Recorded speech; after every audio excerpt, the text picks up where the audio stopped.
नमस्कार, जय हिंद प्यारे साथियों। स्वागत है आप सभी का आपके अपने यूट्यूब चैनल अमन स्टडी पॉइंट में। साथियों, इस वीडियो में 14 दिसंबर 2024 के सीटेट के पेपर से आए हुए गणित के प्रश्नों का हम लोग आंसर देखेंगे। इसके पिछले वीडियो में हम लोगों ने सीडीपी के प्रश्नों का आंसर की देखा था। उम्मीद करता हूं कि आप सभी ने अपना आंसर मिला लिया होगा, और अगर मिला लिया है तो अपना स्कोर ज़रूर बताइएगा कि कितने आपके स्कोर सीडीपी में 30 प्रश्नों में से हो रहा है। तो चलिए शुरू करते हैं, आज का वीडियो देखते हैं और शुरू करते हैं। तो साथियों, प्रश्न पहला आपका ये पूछा गया था 14 दिसंबर के एग्ज़ाम में।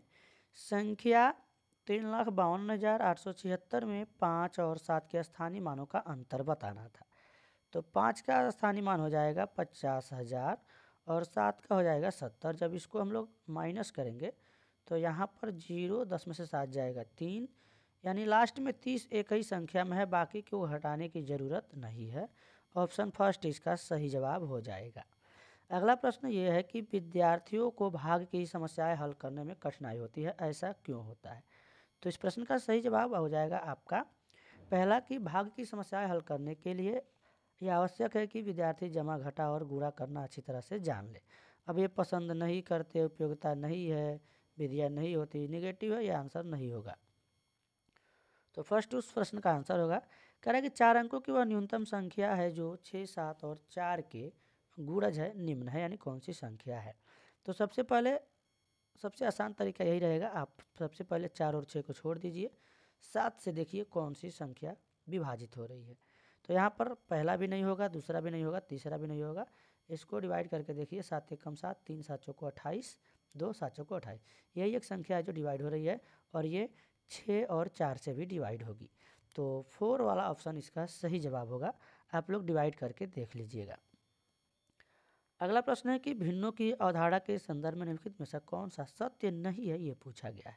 तो यहाँ पर फर्स्ट वाला इसका सही जवाब हो जाएगा, क्योंकि अगर कोई एक चीज़ है, कोई सेव है, उसको अगर हम आधा आधा 2 भाग में डिवाइड कर दें तो 1/2, तो 1 से बड़ा नहीं होगा, 1 से छोटा हो जाएगा। तो ये सही नहीं है। बाकी ये तीनों जो है इसके बारे में, भिन्नों की अवधारणा के बारे में सही है। अगला प्रश्न ये पूछा गया था कि गणित की कक्षा में मुक्त सिरे वाले प्रश्नों को समाकलित करने के लिए निम्नलिखित में से क्या सबसे अधिक उपयुक्त है। तो यहाँ पर ये जो है प्रश्न विद्यार्थियों में आलोचनात्मक चिंतन का विकास करते हैं। ये आपका थर्ड ऑप्शन सही जवाब हो जाएगा। अगला प्रश्न ये आपका पूछा गया था कि जैस्मिन ने कहा कि एक आयत में विपरीत भुजाओं के दो समानांतर होते हैं, एक वर्ग के विपरीत भुजाओं के दो युग्म समानांतर होते हैं, उसी प्रकार एक समांतर चतुर्भुज में भी, इसलिए आयत और वर्ग दोनों ही समानांतर चतुर्भुज होंगे। जैस्मिन वैन हैले के सिद्धांत के ज्यामितीय चिंतन के किस स्तर पे है, ये पूछा गया है। तो ये संबंधों की समझ की स्तर पर है। ऑप्शन यहाँ पर सेकेंड इसका सही जवाब हो जाएगा। ये प्रश्न पूछा गया कि 9 केजी में 7 केजी 7 ग्राम को घटाने से क्या परिणाम प्राप्त होगा। तो इसको आप पहले 9 केजी को ग्राम में कन्वर्ट कर लीजिए, बदल दीजिए, 9000 हो जाएगा, और 7 केजी का हो जाएगा 7007। माइनस कर दीजिए, यहाँ पर 10 में से 7 जाएगा 3, और दोनों यहाँ पर 9 बचेगा, और 8 में से 7 जाएगा 1, क्योंकि हमने यहाँ से कैरी ले लिया था। तो 1.993 केजी आपका आंसर होगा, जो कि ऑप्शन सेकेंड में है। तो अगर आपने ये आंसर लगाया होगा तो सही है आपका। स्कोर ज़रूर बताइएगा वीडियो के अंत में कि कितने 30 में से आपके स्कोर आ रहे हैं। एक त्रिभुज जिसकी सभी भुजाएं अलग अलग लंबाइयों की होती हैं। तो समद्विबाहु त्रिभुज में दो भुजाएं बराबर होती हैं, जैसे 2 सेंटीमीटर ये 2 सेंटीमीटर ये। और अगर समबाहु की समद्विबाहु हो गया, समबाहु की बात करें तो तीनों भुजाएं इसमें बराबर होती हैं। और समकोण में क्या होता है कि एक कोण 90 अंश का होता है। तो ये तीनों ऑप्शन नहीं है, विषमबाहु त्रिभुज हो जाएगा। ऑप्शन थर्ड इस प्रश्न का सही जवाब। अगला प्रश्न ये आपका है कि एक बच्चे ने प्रश्न को हल किया, इस हल से सबसे उपयुक्त क्या निष्कर्ष निकाला जा सकता है। तो यहाँ पर क्या है कि जो बच्चे जो है, उस बच्चे ने प्राकृतिक संख्याओं के जोड़ की अवधारणा को भिन्नों में जोड़ तक विस्तारित किया है, क्योंकि उसने एक और एक को जोड़ दिया है 2, और नीचे का नीचे 3 2 5, यानी एलसीएम नहीं लिया है। तो 4 वाला ऑप्शन सही जवाब हो जाएगा। अगला प्रश्न ये पूछा गया है कि एक प्राथमिक कक्षा में एक गणित के शिक्षक ने अपने विद्यार्थियों को निम्नलिखित समस्या हल करने को दी। समस्या यह है कि 616 विद्यार्थियों के स्कूल के लिए 28 विद्यार्थियों वाली कितनी कक्षाओं की आवश्यकता होगी। एक विद्यार्थी ने समस्या को इस प्रकार से हल किया है। एक कक्षा में 28 तो 10 कक्षा में 280, यानी 28 में 10 का गुणा किया है।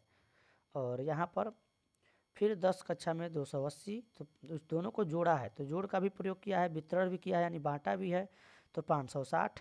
और फिर 2 कक्षा में 28 दूना 56। अब इनको टोटल किया है 10 10 20 2 22 कक्षाओं की आवश्यकता होगी। पूछ रहा है कि विद्यार्थी द्वारा उपयोग की गई कलन विधि के लिए कौन सा सबसे उपयुक्त है। तो बच्चे ने क्या किया है कि यहाँ पर थर्ड ऑप्शन नहीं होगा। बच्चे ने समस्या को हल करने के लिए, ये भी गलत है, ये सही नहीं होगा। उसने जो है विद्यार्थी ने समस्या को हल करने के लिए योग पर विभाजन के वितरण नियम का उपयोग किया है। सेकेंड वाला ऑप्शन सही जवाब हो जाएगा। तो अगला आपका प्रश्न ये पूछा गया है,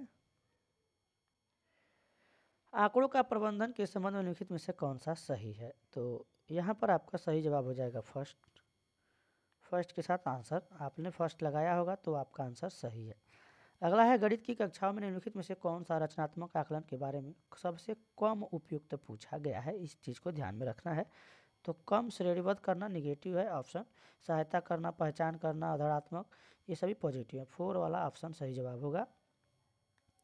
हाँ, ये प्रश्न आपका पूछा गया है, आसान भी है कठिन भी है। अगर आपको अभाज्य संख्याओं के बारे में मालूम है, जानकारी है, तो 31 से 60 के बीच पूछा गया। 31-60 को नहीं लेंगे, 31-60 को छोड़ देंगे तो 37, अभाज्य संख्या 41, और उसके बाद 43, 47 और 53 और 59। अब इनको जोड़ देंगे, 9 3 12 7, 19 3 22, 22 1 23, 7 30 का 0, 3 4 7 4 11 4 15, 15 5 20 और 20, 20 के बाद 5 25 और 3 हासिल है आपका कैरी 28 280 आपका, जो कि ऑप्शन थर्ड में है। यहाँ पर ये आंसर गलत लगाया गया है, तो थर्ड के साथ आंसर लगाएंगे।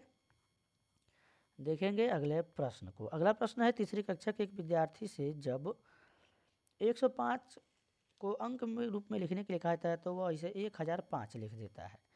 तो क्या है, उसे जो है स्थानीय मान की अवधारणा को समझने और सहायता की आवश्यकता है।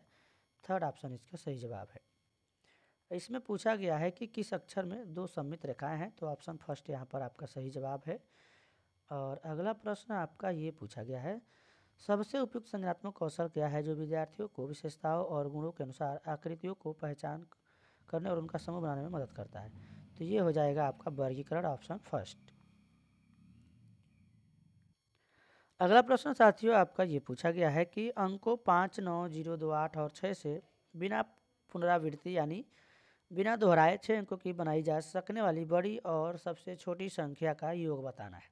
तो सबसे बड़ी संख्या लिखने के लिए सबसे पहले 9 लिखेंगे, 9 के बाद 8 6 5 2 0। छोटी संख्या लिखने के लिए सबसे पहले 0 नहीं लिखेंगे, नहीं तो गलत हो जाएगा, क्योंकि 0 का कोई वैल्यू नहीं रह जाएगा। तो सबसे पहले 2 0 5 6 8 9। अब इन सबको हम लोग जोड़ देंगे, तो 9 8 2 10, 6 5 11 12, 6 5 11 2 12, 8 1 9, 9 2 11, 11 92 और 209, 11 92 209, जो कि ऑप्शन 4 में है। 4 ऑप्शन इसका सही जवाब होगा। अब ये प्रश्न पूछा गया कि राधा सोमवार बुधवार शुक्रवार को प्रतिदिन 3 किलोमीटर 725 चलती है, जबकि मंगलवार को बृहस्पतिवार को वह प्रतिदिन, थोड़ा सा इसको स्क्रीन को छोटा करते हैं, प्रतिदिन 2 किलोमीटर 9 मीटर चलती है। उसके द्वारा सोमवार से शुक्रवार तक चली गई कुल दूरी कितनी है। तो इसके लिए आपको क्या करना पड़ेगा, सबसे पहले या तो इनको मीटर में कन्वर्ट कर लीजिए या फिर ऐसे ही जोड़ लीजिए। 3 किलोमीटर 3 दिन चलती है तो 9 किलोमीटर ये हो जाएगा, और 2 किलोमीटर बृहस्पतिवार और मंगलवार चल रही है तो 4 किलोमीटर ये, यानी 13 किलोमीटर तो ये हो गया। 13 किलोमीटर को साइड कर दीजिए। 725 में जब आप गुणा करेंगे 3 का, तो 725 3 का गुणा कीजिए, 3 5 15 और 3 दूना 6 1 7, 3 सत्ते 21, 21 75 ये आ रहा है, और 9 मीटर ये है, 2 दिन में 18 मीटर ये जोड़ लीजिए, यानी कि 8 5 13 7 1 8 1 9, यानी 2198 ये हो गया। तो 2 किलोमीटर ये और 13 किलोमीटर ये था, 15 किलोमीटर और 198 मीटर। तो 93 वाला गलत है, नहीं 93 होगा, 8 5 13 होगा, 98 नहीं होगा, 93, यानी ये 4 वाला ही सही है। यहाँ पर सही आंसर लगाया गया है, तो 4 के साथ हमारा आंसर जाएगा। हाँ, अगला प्रश्न ये पैटर्न वाला पूछा गया था आपका, चलिए इसको देखते हैं। अच्छा प्रश्न है, 12 14 17 13 8 14 और 21, यहाँ पर जो लुप्त संख्या है इसको आपको बताना है। तो यहाँ पर आप देखेंगे क्रम से 2 3 4 5 की वृद्धि हो रही है, यानी 2 जोड़ा गया 12 2 14, फिर 3 जोड़ा गया 17, फिर यहाँ पर क्या हो गया, 2 बार जोड़ा गया है, 2 बार घटाया गया है। 17 में से 4 गया 13, फिर 5 घटाया गया, 13 में से 5 गया 8, फिर 2 बार हम यहाँ पर जोड़ रहे हैं, यानी कि 8 में 6 जुड़ गया तो 14, और 14 में 7 जुड़ गया 21। अब यहाँ पर हम अगला क्रम संख्या आएगा 8, तो 8 को जोड़ना नहीं है, घटाना है, क्योंकि हमने 2 बार जोड़ लिया है। तो -8 जाएगा तो आएगा 13, और 13 में से -9 जाएगा तो आएगा 4। तो 13 4 ऑप्शन 4 इसका सही जवाब होगा। अगला प्रश्न है कि चौथी कक्षा के बच्चों को क्षेत्र की अवधारणा से परिचित कराने का सबसे प्रभावी तरीका कौन सा होगा? तो टेस्लेशन टाइलिंग ऑप्शन फर्स्ट इसका सही जवाब है। हाँ, अगला प्रश्न आपका साथियों ये पूछा गया है, 201 की पूर्ववर्ती यानी 200 से एक कम पूर्ववर्ती हो जाएगा 200, क्या हो जाएगा? 200 हो जाएगा। और कह रहा है कि 47 81 का परवर्ती, यानी इसका परवर्ती हो जाएगा 47 82, क्या हो जाएगा? 47 82 हो जाएगा। गुणा कीजिए, 2 दूना 4, 2 अट्ठे 16, 2 सत्ते 14 1 15, 2 जीरो रखिए, 56 400 कहाँ पे है देखिए, 56 400 यहाँ पर है ऑप्शन सेकेंड में, बाकी आगे गुणा करने की ज़रूरत नहीं है, सेकेंड ऑप्शन सही जवाब हो जाएगा। अब ये पूछा गया है प्रश्न, राष्ट्रीय शिक्षा नीति 2020 गणित और कंप्यूटेशनल सोच के महत्व को बढ़ावा देती है, ऐसा क्यों है? यह एआई, मशीन लर्निंग और डेटा साइंस आदि जैसी उभरती हुई तकनीकों का आधार है। तो थर्ड ऑप्शन इसका सही जवाब हो जाएगा।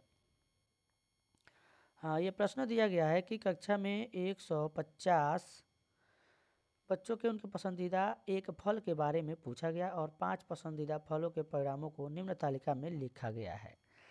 अब ये आप तालिका देख रहे हैं, ऑप्शन दिया गया है, कह रहा है कि सही उपयुक्त वाला विकल्प चुनिए।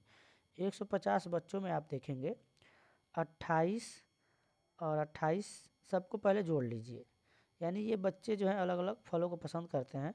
तो 56 ये हो गया, 14 जोड़ेंगे तो ये 70 हो गया, ये 70 हो गया, यानी 14 28 से ये हटा दीजिए, 26 44 कितना हो गया, ये आपका हो गया 70, यानी 140 जो है पसंद करते हैं इतने फलों को। माइनस करेंगे, 10 बच्चे जो है इस तालिका में दिए गए किसी भी फल को पसंद नहीं करते हैं, ऑप्शन सेकेंड इसका सही जवाब हो जाएगा। अब अगला प्रश्न है आपका स्क्रीन पर, ये राष्ट्रीय पाठ्य चर्चा रूपरेखा 2005 के अनुसार गणित के शिक्षकों को किस ओर ध्यान करने की ज़रूरत है? तो यहाँ पर केवल एक ही ऑप्शन सही होगा, गणितीय तर्क विचार, केवल बी, ऑप्शन थर्ड इसका सही जवाब है। अब अगला प्रश्न आपका ये है कि 4/7 + 5/14 और -7/8 इसका मान पूछा गया है। तो सबका एलसीएम लेंगे हर का, तो आपका आएगा 56, 14 चौके 56 जो कि 7 8 56, 8 से 56 सबसे विभाजित हो जाएगा, 7 8 56, 8 चौके 32 हो जाएगा, और प्लस में 14 चौके 56, 4 5 20 हो जाएगा, और 8 7 56, 7 7 49 ये हो जाएगा। तो ये हो जाएगा 49, तो ये 20 32 52 हो जाएगा, 52 में माइनस का 49 बट्टे में 56, 49 जाएगा 52 में से 3, 3/56, जो कि ऑप्शन थर्ड में आपका आंसर दिया गया है। तो थर्ड इसका सही जवाब हो जाएगा। निम्न में से किसी एक निश्चित लंबाई होती है, किसकी? तो रेखाखंड की निश्चित लंबाई होती है, ऑप्शन सेकेंड यहाँ पर सही जवाब होगा। इन सब की निश्चित लंबाई नहीं होती है। अब इस प्रश्न को दिया गया है कितने फट्टे बनाए जा सकते हैं, तो कुछ नहीं, बस आपको यहाँ पर इसमें 2 मीटर और 35 है, 8 है, इससे डिवाइड कर दीजिए, 2 से जाएगा 4 बार में 8 हो जाएगा, 4 आएगा। 35 से 2 बार में ये डिवाइड होगा, 35 दूना 70, यहाँ पर 2 आएगा। और 8 से 40 5 बार में विभाजित होगा तो 5 आएगा। तो 5 दूना 10 चौके 40, आपका आंसर है ऑप्शन 4। बस इसको डिवाइड कर देना है, भाग दे देना है। निम्नलिखित में से कौन सा भारतीय गणित से संबंधित नहीं है? तो लीलावती जो है यहाँ पर ऑप्शन फर्स्ट इसका सही जवाब है। और अगला प्रश्न है ये व्यक्ति वाला, जो कि बैंक में अपना धन निकाल रहा है, जमा कर रहा है।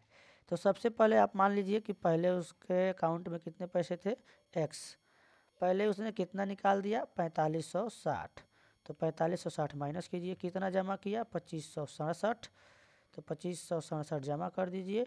अब उसके बाद कितनी धनराशि बच रही है, बराबर में 3125। अब जो माइनस है यहाँ पर हम इसको अगर उधर ले जाएंगे तो जुड़ जाएगा 3125 में 4560 जुड़ जाएगा। तो जोड़ लीजिए, 3125 को जोड़ेंगे 4560 में तो आपका यहाँ पर 4560 2125, तो यहाँ पर आ जाएगा 5 और 6 2 8 और 5 दिया गया है 1 6 और 4 3 7, यानी 76 85 ये आ रहा है। अब इसमें से माइनस कर देंगे, ये अगर दाएं जाएगा तो माइनस होगा। 7 6 माइनस कीजिए, 5 है और 2 है, यानी 2567 को माइनस कीजिए।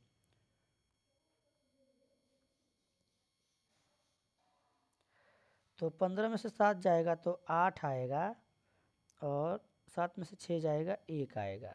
तो 18 देख रहे हैं, एक ही ऑप्शन में है, केवल 4 पे आंसर लगाइए, बाकी आगे घटाने की ज़रूरत भी नहीं है। अगला प्रश्न आखिरी आपका ये है साथियों, और इसका आप लोग डायरेक्ट आंसर देख लीजिए, इसमें आपका सही जवाब हो जाएगा 4। शिक्षार्थी अमूर्त गणितीय प्रतीकों के उपयोग के लिए तैयार नहीं होते हैं। ये प्रश्न आप लोग पढ़ लीजिएगा।